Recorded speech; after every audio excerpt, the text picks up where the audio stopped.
and welcome to Starcastic Remarks. My name is Ryan, and along with James and Chris, we are the official Dallas Stars podcast of THPN.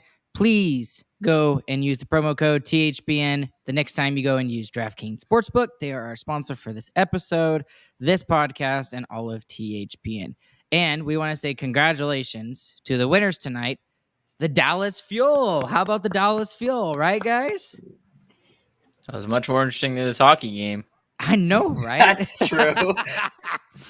All right, guys, but for real, the Dallas Stars win by a final score of 7-2 tonight against the poverty franchise that is the Arizona Coyotes. No offense to Arizona fans, but I mean, Yikes. I felt awkward. I legit felt awkward in the second and especially the third period, but the second and third period. Initial thoughts. What do y'all think? That has to be one of the worst hockey teams I've ever seen play in the NHL. And it made it so even better that they're not playing in an NHL stadium. And then the Sun Devils logo was on the ice, and they were wearing colors that looked like the Sun Devils. I was like, we might as well just be playing the Sun Devils right now. Yeah, dude. And honestly, I think that was the worst game that they've had too, which is the crazier thing. I mean, it seriously felt like we were playing an AHL team tonight. And here's the biggest question of all, you guys. How on earth did Austin Matthews and the Toronto Maple Leafs and Matthew Tkachuk and the Florida Panthers lose to this team? Like, it boggles and blows my ever-living mind as to how those two teams lost to the Phoenix Coyotes. Again, no, I said Phoenix again. No offense to Arizona fans, but like, for real. Ow! Yeah. Well, you got to give some credit to the Stars coaching staff and the Stars players too. I mean, they're playing what is probably one of the worst teams in history over the past 3 years. They're playing in a stadium that is obviously not an NHL stadium, and they come in, they take care of business just right off the bat. I mean, there was no question the entire game. They just took it to them, piled it on, game was over in the first 12 minutes. And that's exactly what you want to do against a bad team like that. And that's exactly what those other teams didn't do. We came in and we were like, this is an NHL team. We're gonna destroy them like we do every other NHL team. You're being too nice. They're ECHL. Yeah. But it's also especially true whenever you have a goalie like Wedgwood. Like, you don't want to be playing a bad team like this and need to have Wedgwood be on his game. Like, he can be off his game when we're playing a team like this, and we just gave him the most cushion ever. And he still played well, but like, we didn't need him to, and he wasn't taxed hardly at all. Yep. So we took care of business. That's all you can say. Took care of business. Coyotes suck. I mean, what are the Stars supposed to do? I mean, they were literally gift wrapped a goal. You cannot be gift wrapped a better goal than that sixth goal that Jamie Pitt got. That's the second goal from Wyatt Johnston was ridiculous too. But I'm sorry, the Jamie Pitt goal was ridiculous. Kind of. Oh my goodness. Okay. Quick notes, guys, because we're gonna try and keep this short because it is late. Stars score 4 goals in the first period. First thing I wrote down: first game at the new Yotes Arena. Before I could write anything else down, finally Gary Onoff scores. And I mean, if there's a time to score, this is a time to get it, and maybe this will get him going. Marchment and Sagan get the assists on the goal, and Stars are up 1-0. It was a good shot. What did y'all think of that first goal? Yep, good play by Gary. Got in the right position. He also had a assist later in the game, but it got taken away, unfortunately. So he did very well tonight. Took advantage of the bad team, I guess, to get going. Hopefully this gets him going. Sometimes, I mean, he's been known to score goals like this and still not be able to pile it on. Sometimes he still gets snake bit after it, but hopefully this does propel him into the next game. I wrote down a couple of Razor quotes tonight, which I don't normally do, but the first one I wrote down for tonight's game was, "Feels like I'm at a college game. Gee, I wonder why." Second goal scored by Wyatt Johnston. He scores off of a turnover in the O-zone. It was a great shot. He slides into the corner with a smile on his face, and the Stars are up 2-0. What did y'all think? Very good. He needed to be more entertaining tonight since the product was not quite as good. Yeah, that's what I was about to say. You're paying more attention to him because there's nothing else to pay attention to. Pretty much, guys. Pretty much. Dallas goes on the power play. Arizona kills it.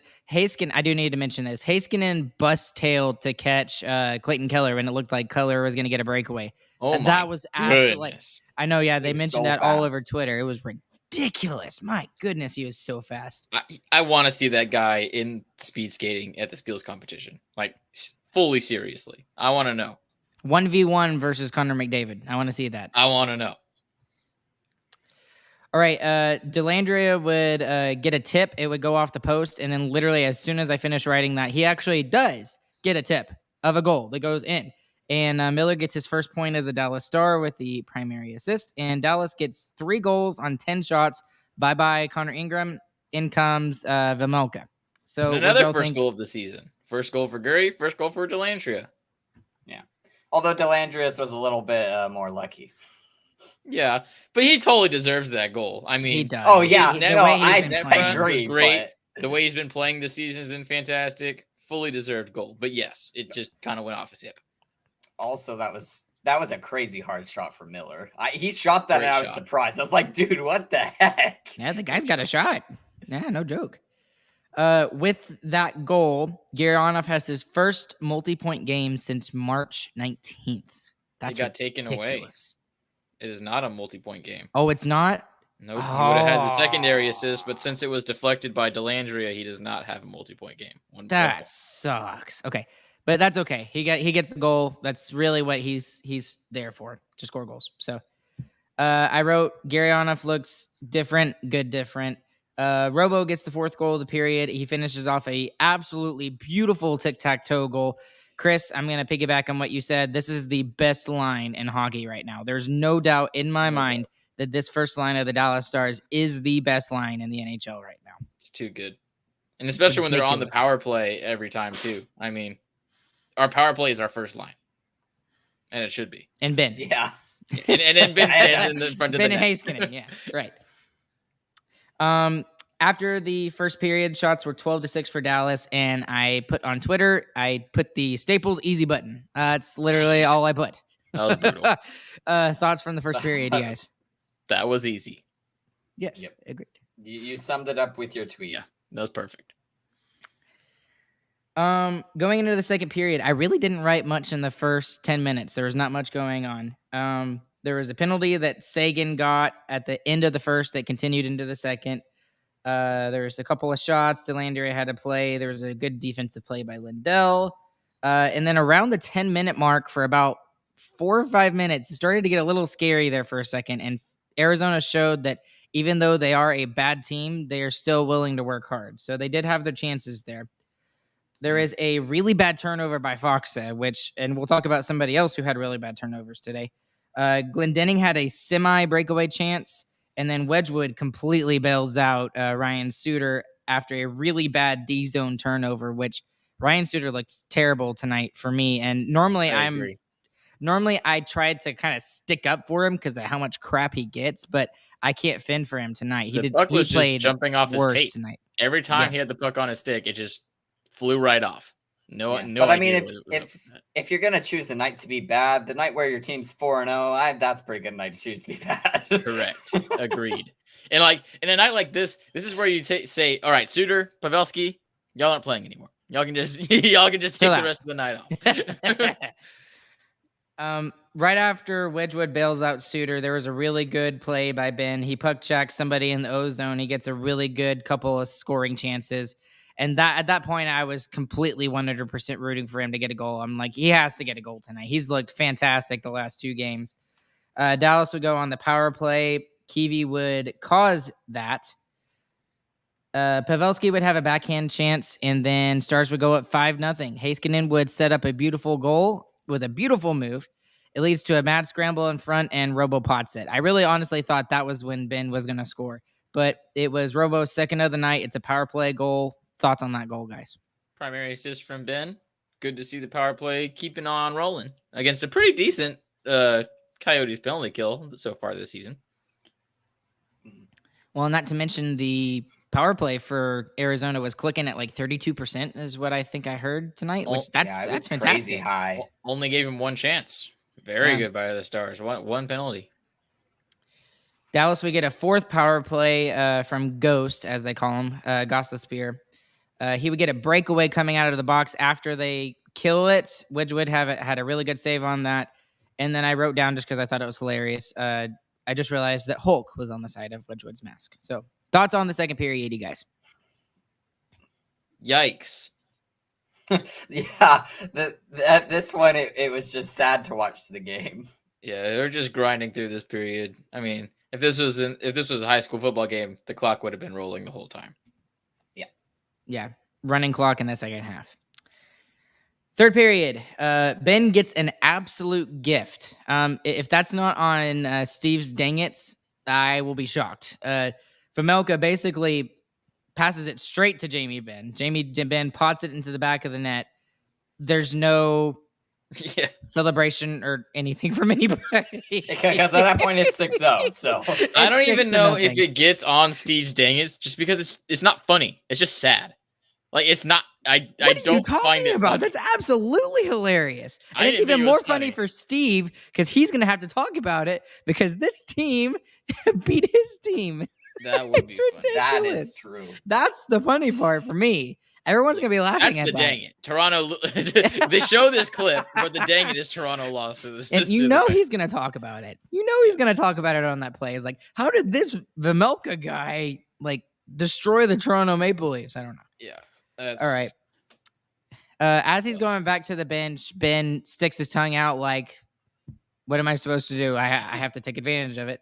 And then they mention he has 13 shots on goal in the last 2 games. That is freaking ridiculous. Ben, please keep that up, because if we can get him going, and we can get Gary Yonoff going, maybe even Delandria every once in a while jumping in there with some offense, heck yeah, I don't see this team losing very often. About 5 minutes into the third period, Valimaki scores after a cross-zone pass and no shutout for Wedgwood against his former team. It was unfortunate. It was a good pass. It was a good shot. Wedgwood had nothing there. Well, Wedgwood he dropped before he was supposed to. He thought it was a shot at the net, and it was a pass, and he dropped, got in the way of his own defenseman, and then had no chance of getting back to it. So yeah, bad positioning. Who cares? Yeah. Oh, random thing over here. Brooks saying, and we lost to Toronto. So how does that make any sense? You got to love hockey. Sorry, I know I'm going back to the whole Toronto thing, but still. Okay. Anyways, Gary Yonoff would have a one-timer chance. Vejmelka actually makes a save. Krause goes 1v4 if you include the goaltender and scores. What the heck? And it becomes 6-2. And I had a smidgen of anxiety, if I'm being totally honest. I'm like, please don't give up a 6-goal lead. Please don't. Yeah. The Stars didn't want to defend on that goal. That's all it was. And I don't blame them. I mean, that's a bunch of people who don't want to defend, and that's Krause working really hard to get that too. I mean, he was whacking at it all the way up the ice, and it just somehow came back to him. He's like, oh, thanks. Yeah. Good for you, Krause. Enjoy that. Go for it. Put that puck on the shelf. Arizona would have a little pep in their step for the following 4 or 5 minutes, but the Stars would still be able to weather the storm from there. A little bit of a concerning moment. Fox had blocked a shot. He looked like he was in pain, and he didn't take the next shift, but later, with about 2 minutes remaining in the game, he would take a shift. So he is staying out there. That's good. But before Fox comes back, Chris, you want to say your hashtag? It wasn't a hacky clappy. I forgot what it was. I just said something. It was a hacky wristy. It was a clappy. It's a snapshot. It was not a clappy. It was a half clappy. How about that? A half clappy. We call those snapshots, but okay. Hakanpää with a snapshot from the point from Jamie Benn, who would get his 3rd point of the night, and just great shot, great goal. It was pinpointed for the corner, and Stars are up 7-2, and all the anxiety is gone. Game's over. Stars win 7-2. Yeah. I'm actually glad we scored another goal at the end there. It's nice to at least answer the other team scoring 2 goals. I mean, it didn't really matter in the grand scheme of things, but it makes you feel a little better. Yeah, Yes, you missed the extra point. It's sad. So I'm glad we got that too. Yeah, Hagenpaw needs to try out as a NFL kicker because the extra point was good for that one. Anything else when it comes to third period, you guys? Thoughts from the third period? Nope. That's literally how I feel about this game, right? It's awkward. It's Did awkward. this game did we even play this game, or did they just give us like a 7-2 scoreboard and that was it? Yeah, we That's just literally got what it felt points. like, right? Okay, I guess biggest winner, biggest loser. Let's just go straight into it. Because I mean, there's not really much to talk about. We know what happened. Yeah, what happened was the other team was bad. Yeah, and the Stars were just kind of gift wrapped goals about pretty much. I'll take a weird biggest winner. Okay, biggest winner, Yanni Hagenpaw. We've been giving him some crap recently because he's honestly kind of sucked. Tonight he played very well. Got the goal. Besides that, he played well defensively. Second most time on ice. So I'm proud of him. He's figuring it out. James, biggest winner? I'm going to steal Gurry. He gets his first goal, and that's what he's been looking for 11 games now. It's way too late, but he finally gets it. So good for you, Gurry. I got to give it to Jason Robertson. I mean, I have to. I mean, the guy is just, and they mentioned it in the broadcast. It's not like he's like Ovechkin and he has a spot on the ice where he scores all of his goals from. He scores from different areas of the ice, whether it's a rebound or a shot from the point on the power play or a tip. He's had some tipped goals this year as well. Like the guy can do it all, and he's dangerous from wherever he is in the offensive zone. He's just a smart hockey player, is what it is. He knows where to go to score goals. And we've talked about it a lot. Like, he doesn't have a thing. Like, you don't think of Robertson, and you don't think of that one-time clapper from the circle like Ovi. You don't think of him standing in front of the net like Ben did when he won the Art Ross. He just scores all different ways, and it's pretty incredible, honestly. Biggest loser for tonight's game? Biggest loser is the Arizona Coyotes. Because all of them. Boy howdy. Boy howdy. Exactly. That's what I was thinking.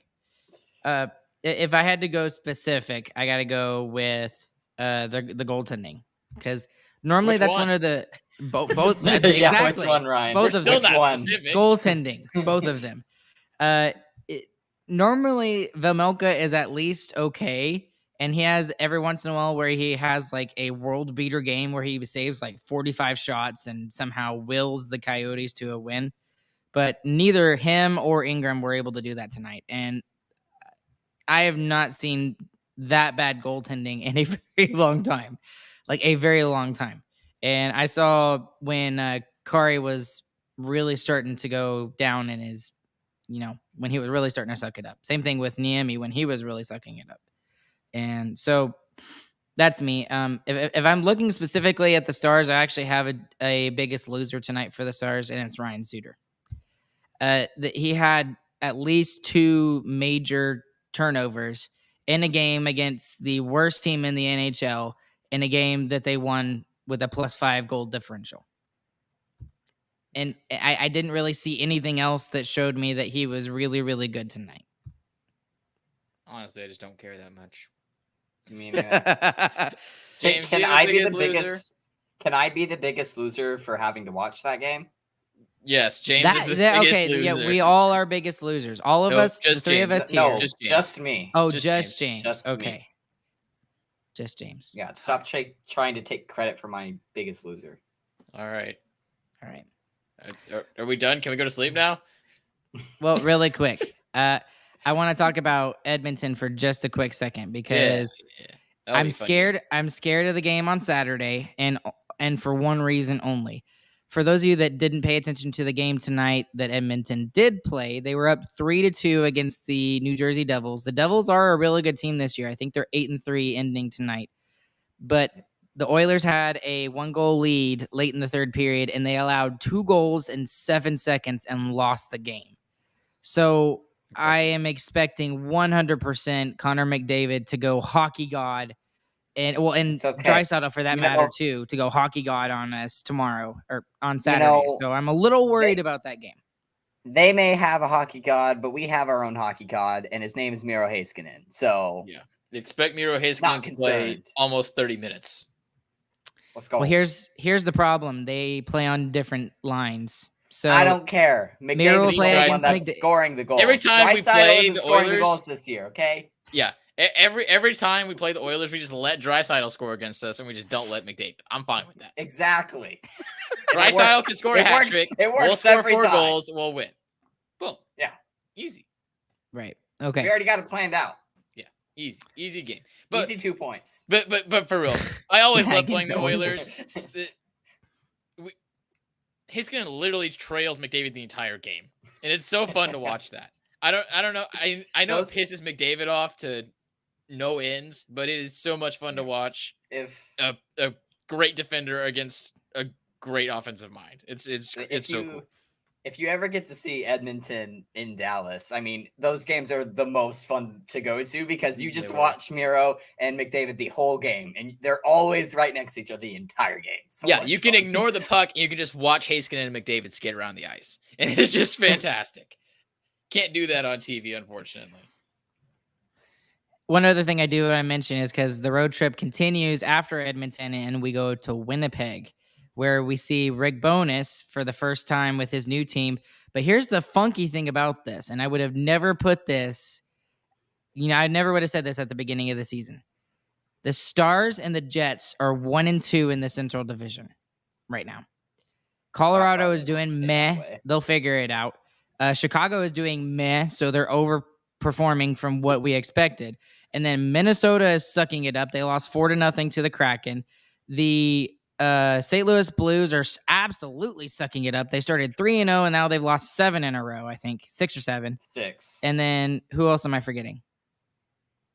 There's one other team. Nashville is sucking it up as well. So, and then you got the Coyotes, who don't really count. So, boy, do we have a strong division. Yeah, and I thought we were going to be a strong division this year, and boy, was I wrong. So we are a very close division, not strong. Yeah, very different. Very different.